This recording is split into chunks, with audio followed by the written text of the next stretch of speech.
উন্নয়নের নামে দুর্নীতি করেছে একদিকে, অন্যদিকে তারা এই দেশের পরিবেশগত ভারসাম্য ধ্বংস করে দিয়েছিল। আজকে সেই স্বৈরাচারী সরকার বিদায় হয়েছে।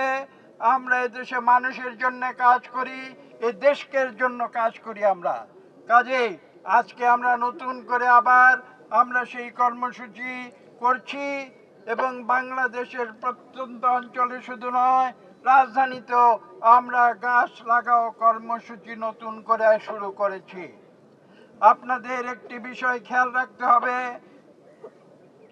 আমরা যেটাকে বলি গ্লোবাল ওয়ার্মিং, অর্থাৎ পৃথিবী আস্তে আস্তে উষ্ণ হয়ে যাচ্ছে।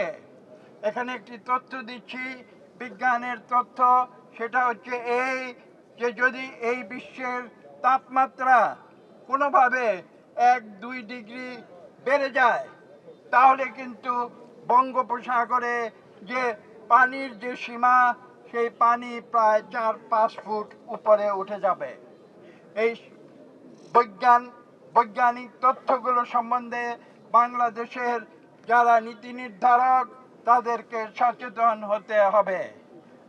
আরেকটি তথ্য আপনাদের দিচ্ছি, বাংলাদেশের যে উচ্চতা সমুদ্রপৃষ্ঠ থেকে সেটা গড়ে মাত্র 6-7-8 ফুট।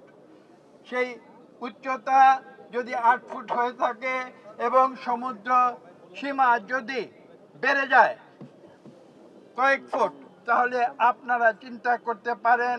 আমি আরেকটি তথ্য দিচ্ছি, যারা পরিবেশ বিজ্ঞানী তারা গবেষণা করে পেয়েছেন যে যদি এই পরিস্থিতির সৃষ্টি হয় আগামীতে, এটা আগামীকালই হবে এরকম কোনো কথা নয়, কিন্তু আমরা যেটাকে বলি যে ট্রেন্ড এখন চলছে, সেই ট্রেন্ড যদি ফলো করে তাহলে আমরা দেখব যে ভবিষ্যতে বাংলাদেশের প্রায় 1/4 ভূমি সমুদ্র সীমার নিচে চলে যাবে।